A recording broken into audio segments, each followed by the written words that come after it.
Welcome to the masterpiece of the Greek language, the verbal system. Now, at first, you may not feel like this is a masterpiece. It may feel sort of more to you like a chamber of horrors, but let me promise you that as we go through this and as you begin to understand the Greek verbal system, it is stunning. It is one of the things that makes the Greek language so precise, so clear, and just it's the thing that once you grasp will make you so happy that you did. So understand it's going to be some work, so I say this up front, but let me encourage you, it will absolutely be worth it. Now, with nouns, we saw that every Greek substantive, right, had case, number, and gender. And with the modifiers, we saw that, for example, we had to have all four cases and two numbers, singular, plural, right, and the three genders, and we multiplied this times 4 times 3 times 2, and we came up with 24 possible forms for all of these Greek modifiers, and that sort of bothered us because we're not used to that in English. Well, with the verbs, we take it up a notch, and here's why. With the verbs, every Greek verb will tell you 5 things. And these are the 5 things that you will become very familiar with, but here they are. Tense, voice, mood, person, and number. The tenses, as we will see, will be present, imperfect, future, aorist, and perfect. The voices could be active, middle, or passive. The mood could be indicative, subjunctive, or imperative. The person, we kind of know, first, second, or third. And the number, we know that too, singular or plural. So how in the world will a Greek word give you all this information? Well, by changing form. Do you remember that we were looking at these 2 terms before?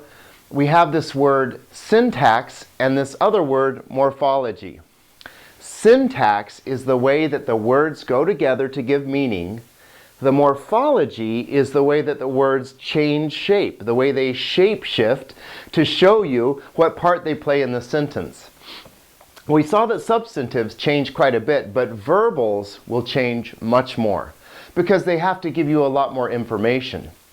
And in fact, when you multiply the 5 tenses, the 3 voices, the 3 moods, the 3 persons, the 2 numbers, just multiply those numbers together, and you come up with 270 different forms of every Greek verb. Now, it's not quite that precise because, well, there are a lot of variables, but this is, if you'll remember, right at the very beginning, I showed you, this is the chart they gave us when I went to seminary, and it was just absolutely baffling to me because the problem was I was looking at all of these individual little forms and not seeing the patterns. And that's the key.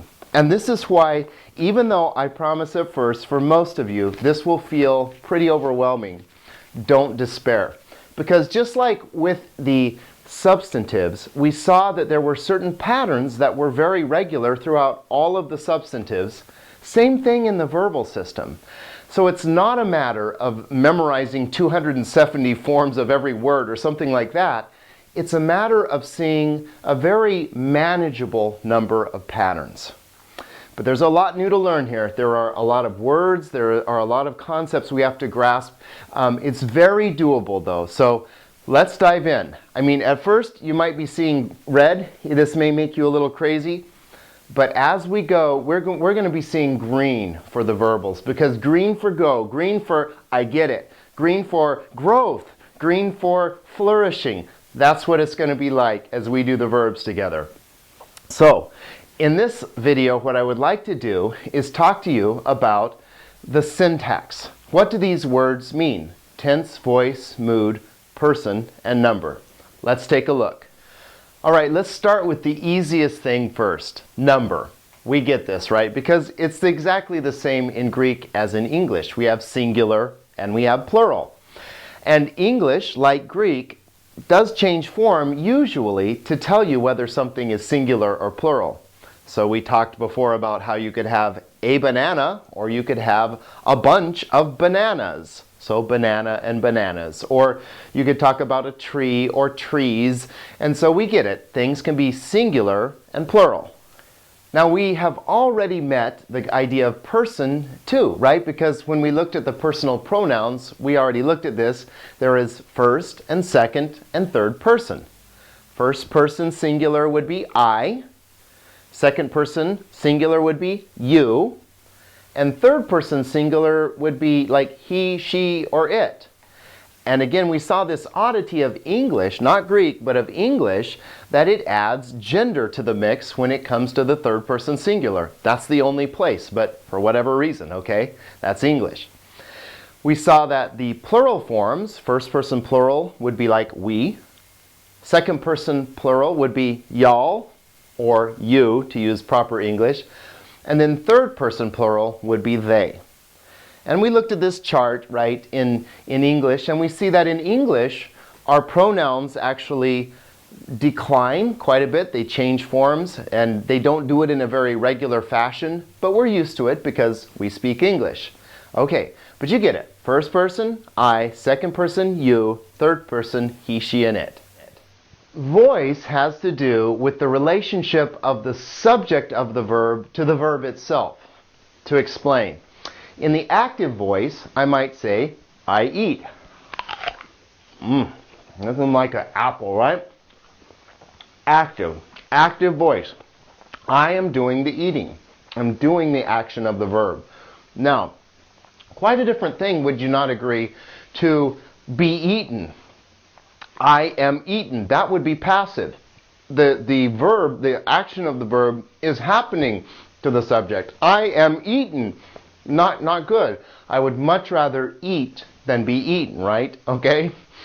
And then we have in Greek something called the middle voice. Now, by the time that Koine Greek had spread across the world, the middle was losing its sort of nuanced focus. But the middle voice, here's what it is. It's not exactly reflexive. So I might say, I eat myself. Odd behavior, right?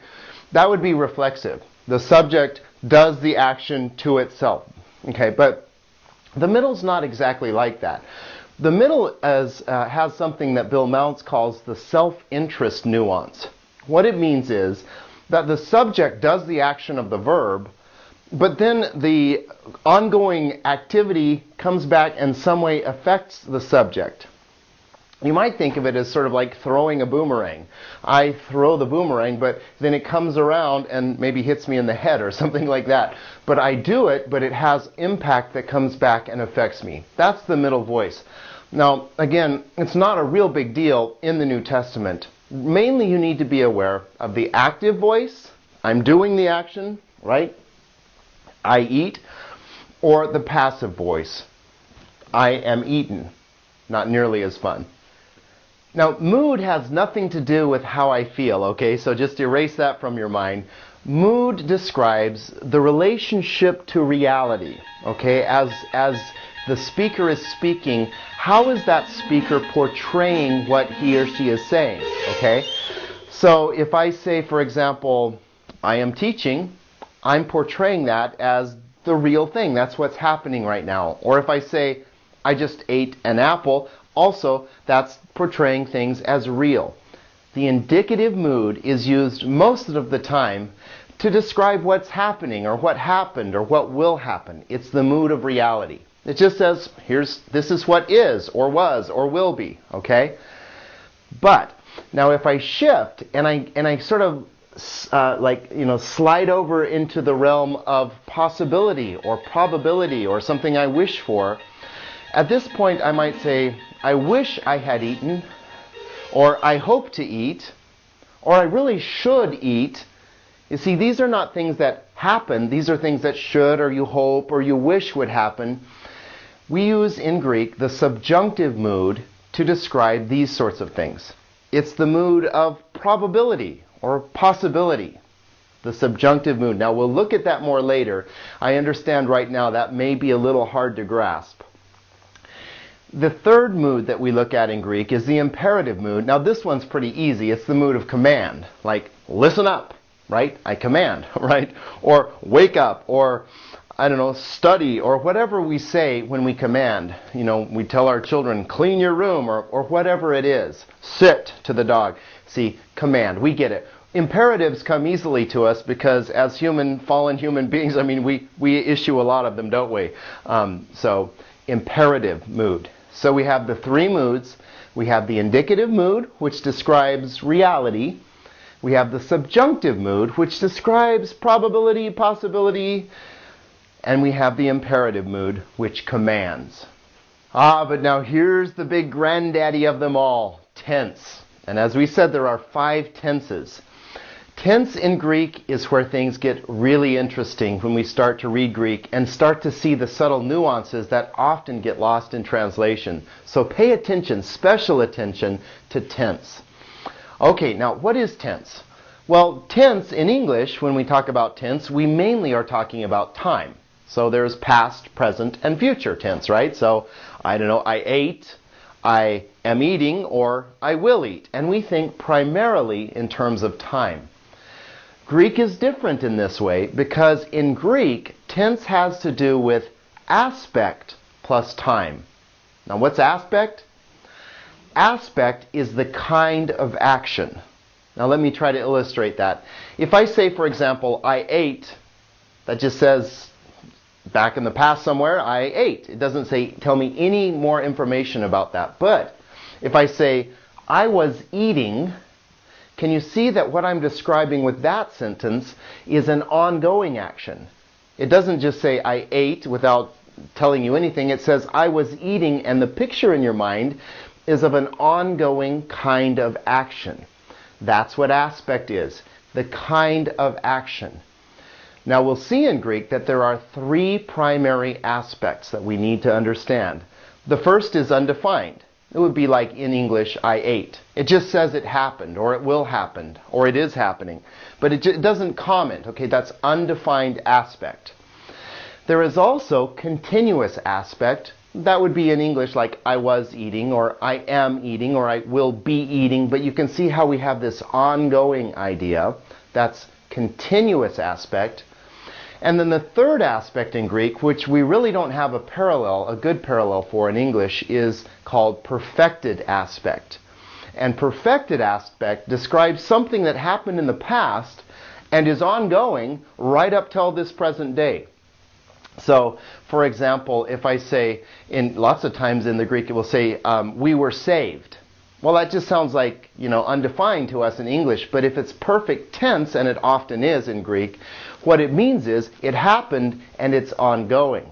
So you can see that the perfect aspect has a lot of rich significance to us as we start to understand what the Greeks were trying to say. So tense equals aspect plus time.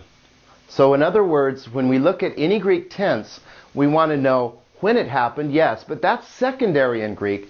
The primary thing in Greek is what kind of action is taking place. All right, so let's look at the present tense. The present tense in Greek defines either ongoing or undefined aspect. So that's the kind of action. I am eating, or I eat, for example. So that's the aspect. And the time, of course, is present. It's happening right now. Undefined or continuous aspect plus present time. That's what present tense is in Greek. Here is an example of a present tense in Scripture. Let's read this verse together. 1 John 3:9. Pas ha gagenemenos ek tu theou hamartian ou poie. Means all those who have been born of God do not do sin. Poieo here means to make or do. They don't make sin. They don't do sin, okay? But what's important here is that this verb is in the present tense. Now we'll learn how to see why that's the case later, but this is present tense. So most translators see that as an ongoing aspect. In other words, sin is not something we habitually do or continually do. Because if it means that no one who is born of God ever sins at all, well then, sadly, no one has ever been born of God because we all sin. And even John will say that, right, earlier in his letter. So notice how the translations do this here in the NAS. No one who is born of God practices sin. Or in the New International, no one who is born of God will continue to sin. Or the New Living, They do not make a practice of sinning. Now the King James does it, whoever is born of God does not commit sin. Now that's undefined, okay? And that's a legitimate translation of the present. But if that means that those who have been born of God never sin, again, we're in big trouble. The imperfect tense in Greek always defines ongoing aspect in past time. In English, we usually just translate it was doing whatever. So like Jesus was teaching.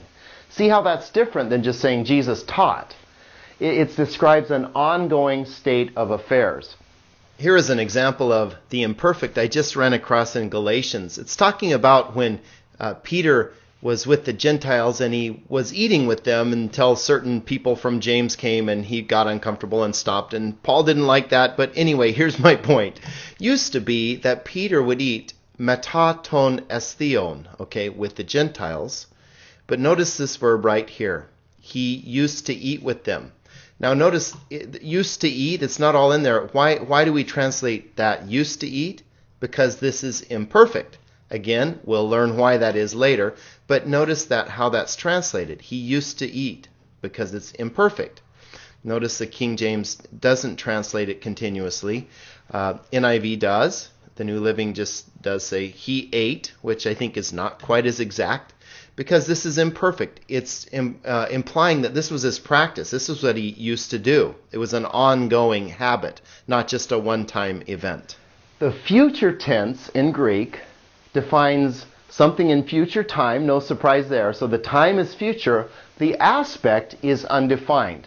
So I will go, for example, or I will study, or whatever verb we put in there. It just says that something will take place in future time, and it doesn't give us any information about what kind of action is involved. The future is nice simple translation, but for example, tate ere ha basileus. So the king then, ere, will say, that's a future tense, so will say. And you can see all of the translations pretty much do exactly that. Future is usually pretty straightforward. The aorist tense in Greek is sort of like the future, except now we're looking at past time. It's undefined action in the past. So something happened, but we're not commenting on the kind of action. We're just reporting the event. Undefined aspect, past time. That's the aorist tense. Here's an example of the aorist. It says Cain murdered Abel. Okay, so here we have, let's read it together. Cain ek tu paneru ein. Kai esfaxen ton adelphon autu. Cain was of the evil one, and here's our word, esfaxen. It's just a nice aorist, and it just says it happened. And you can see there's no comment. It just says he did it. And finally, the perfect tense. Now this is the richest tense of all because it is one where it's hard to really capture the idea of the Greek with English translation. The aspect of the perfect tense, no surprise, is perfected. Perfected action, meaning it's action that took place in the past and is ongoing right up to the time of the speaker. So the time, of course, in his past, it's not really past, present, or future. It's kind of all of that, okay? It happened and it is happening all at the same time. One of the greatest ways, I think, to illustrate this is something that you'll read sometimes in Scripture when it says, it is written. And then it quotes something that was written. But you see that when we say in English, it is written, it kind of means it was written, it stands written, it remains written. It has all of that. So the perfect tense is perfected aspect, and the time is hard to nail down because it's the past coming on right up to the present and pointing into the future, although the perfect tense doesn't really go there. It points that direction. There are great examples of the perfect all over the place, but here's one just because we were just in the passage. We saw earlier that those who have been born of God, hamartion ou poie, they don't practice sin. But why don't they practice sin? Here's a perfect right here. Because, let's read this together.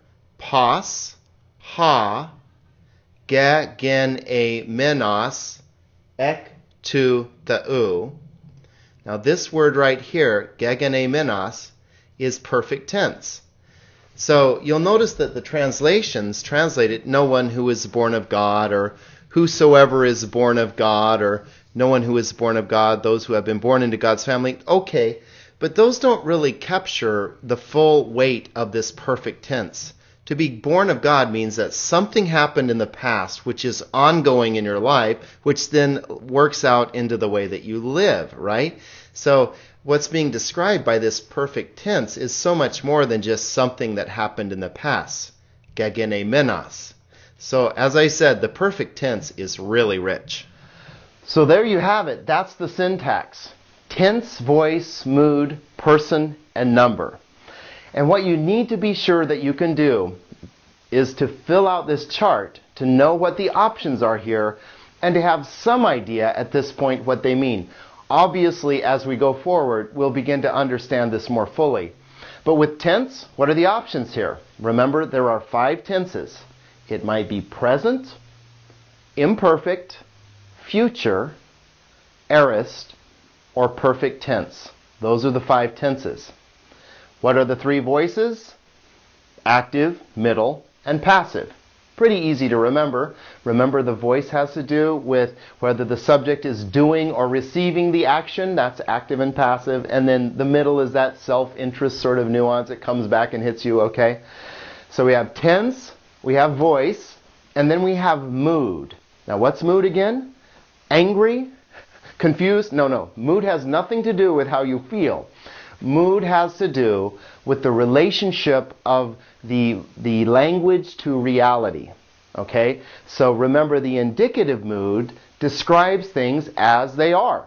It portrays it as real. This is what is, what will be, what was. That's indicative. The subjunctive mood describes things as how they might be or should be, or if this happens, it will be. But we're in the mood of possibility with the subjunctive. And then, of course, the imperative mood makes commands. It demands things. Listen up, right? Okay, so we have tense, voice, mood. Person is fairly easy for us, I think, because we've seen it before. We have first person, I. Second person, you. Third person, he, she, and it. And then number. Number is the easiest of all to us because we have number in English, and our verbs even usually change form to show us whether something is singular or plural. So number is either singular or plural. So there you have it. 270 possible forms. Actually, not quite like that exactly. Don't quote me on that. That's just for illustration purposes. But we will see patterns that will help us see how every Greek verb will give us this information. Now, you got to admit, that's pretty impressive for one little word to be able to say, this is my tense, voice, mood, person, and number. And you can imagine that's going to require a certain amount of changing. But again, the secret will be seeing the patterns, and don't despair, please. See, that would be a bad mood. Don't despair, because you will learn to see these patterns. There are not 5 million patterns. There is a very limited, manageable number of patterns that we will learn to see. Now, it'll be a little confusing at first. Don't feel bad about that. I mean, that's just how it is. But you will get it if you press on, okay? Tense, voice, mood, person, number.